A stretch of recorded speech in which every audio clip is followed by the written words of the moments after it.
अल्लाह ताला ने हमें चंद ऐसी चीज़ों से नवाजा है जिनके बेनिफिट्स हम बहुत कम लोग जानते हैं।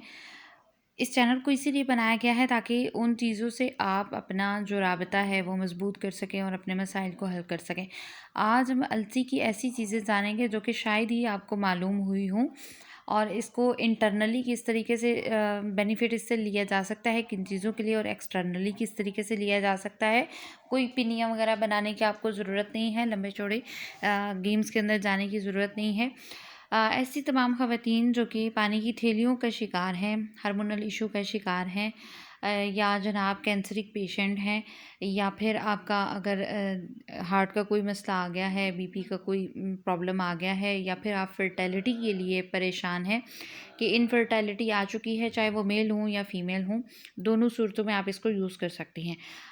और इसके साथ पानी की थैलियों का जैसे मैंने बताया कि अगर हो जाती हैं तो हार्मोनल इशू भी कुछ को साथ में स्टार्ट हो जाता है, और सबसे पहला इम्पैक्ट जो पड़ता है वो आपके पीरियड्स के ऊपर पड़ता है। तो आपके पीरियड्स का कोई प्रॉब्लम हो, पीसीओएस का ट्रीटमेंट आपका कंप्लीट हो चुका हो, उसके बाद आप इसको यूज़ करेंगी तब भी बेहतरीन बेनिफिट ले सकती हैं इससे। उसके अलावा बालों के ऊपर अगर आप इसको यूज़ करती हैं तो मर्दाना गंजपन को तो ये ख़त्म करता ही है, साथ में आपके जो हेयर्स हैं उनको खूबसूरत तरीके से जो है वो लॉन्ग भी बना देता है। इसी तरीके से अगर हम फेस पे लगाते हैं, इसको यूज़ करते हैं, तो तब भी ये बेशुमार बेनिफिट्स देता है। अगर निज़ाम आपका दुरुस्त ना हो, किसी जगह पे सूजन वगैरह हो जाए, तो चूँकि इसके अंदर ओमेगा 3 पाया जाता है, इस वजह से जल्द की जलन और ख़ारिश को ये ख़त्म कर देता है। उसके अलावा अगर आप इसकी जेल बना के फेस के ऊपर यूज़ करती हैं तो सूरज से जल्द की हिफाजत ये करती है। अलसी की पिनिया वगैरह बनाने की ज़रूरत नहीं है। आपने करना क्या है कि सिंपली जो है आपने ले लेना है अलसी के बीज, उनको अच्छे तरीके से साफ़ कर लेना है। साफ़ करने के बाद एक हल्का सा वेट कपड़ा जो है वो ले लीजिए, क्योंकि इसके ऊपर डस्ट वगैरह भी पड़ी होती है, तो वो उसके थ्रू भी इसकी क्लीनिंग जो है वो अच्छे तरीके से कर लीजिए। उसके बाद सेकंड थिंग आपको चाहिए होगी जनाब, जो हमारे सफ़ेद तिल होते हैं। सफ़ेद तिल को भी आपने इक्वल क्वांटिटी ले लेना है। अब आपने करना क्या है कि एक तवे के ऊपर बिल्कुल लो फ्लेम के ऊपर जो है इसको हल्का सा 2 से 3 मिनट के लिए आप इसको भून लीजिए। भूनने से ये होगा कि इसके अंदर जितना भी ओमेगा 3 होता है या जो भी ऑयल इन दोनों चीज़ों के अंदर होता है वो इसी के अंदर अब्जॉर्ब हो जाता है, कंज्यूम हो जाता है। अगर आप इसको सिंपली खाएंगे तो वो चीज़ नहीं आपके लिए बेनिफिशियल होगी जो कि इस तरह से भुनने से आएगी। ऑयल जो है प्रॉपर तरीके से निकल के इसके अंदर कंज्यूम हो जाएगा अच्छे तरीके से।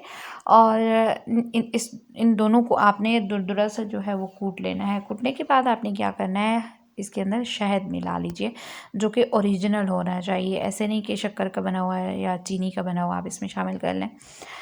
तो जब हनी इसके अंदर मिक्स करेंगे तो ये हल्का हल्का सा क्रीमी टेक्सचर में आ जाएगा। अब आप अगर वेट रिड्यूस करना चाहती हैं, पानी की थैलियों का इशू है, हार्मोनल इशू है, या हेल्थ का कोई इशू चल रहा है, उन सभी सूरतों के अंदर आप इसका इस्तेमाल कर सकती हैं।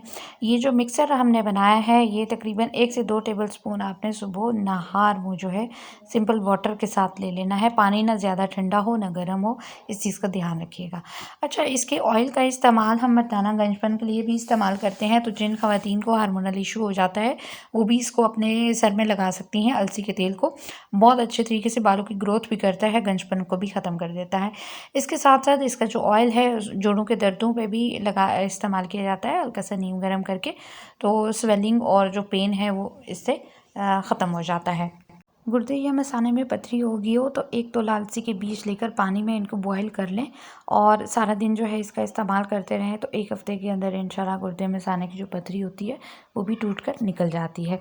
इसके अलावा रहम में जिनके ज़ख़म हो जाता है तो अलसी के पूरे पौधे को आप ले लीजिए। पूरे पौधे के अंदर जड़, तना, पत्ते, फूल सभी चीज़ें आती हैं।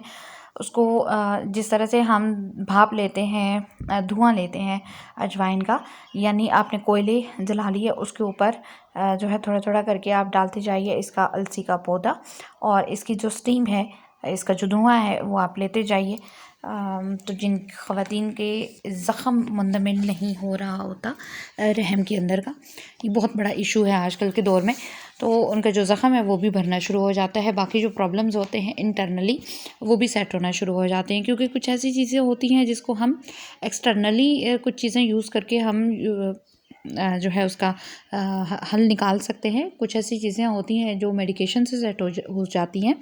कुछ ऐसी चीज़ें होती हैं रहम से रिलेटेड, जिनको हम या तो पिचकारी की सूरत में सेट कर सकते हैं या फिर उनका धुआं देके जो है वो सेट कर सकते हैं। इनफैक्ट आज से 20-25 साल पहले की अगर बात की जाए तो हमारी जो नानियाँ दादियाँ थी वो इन चीज़ों का इस्तेमाल करवाती थी और मेडिकेशन की तरफ बहुत कम जाया जाता था।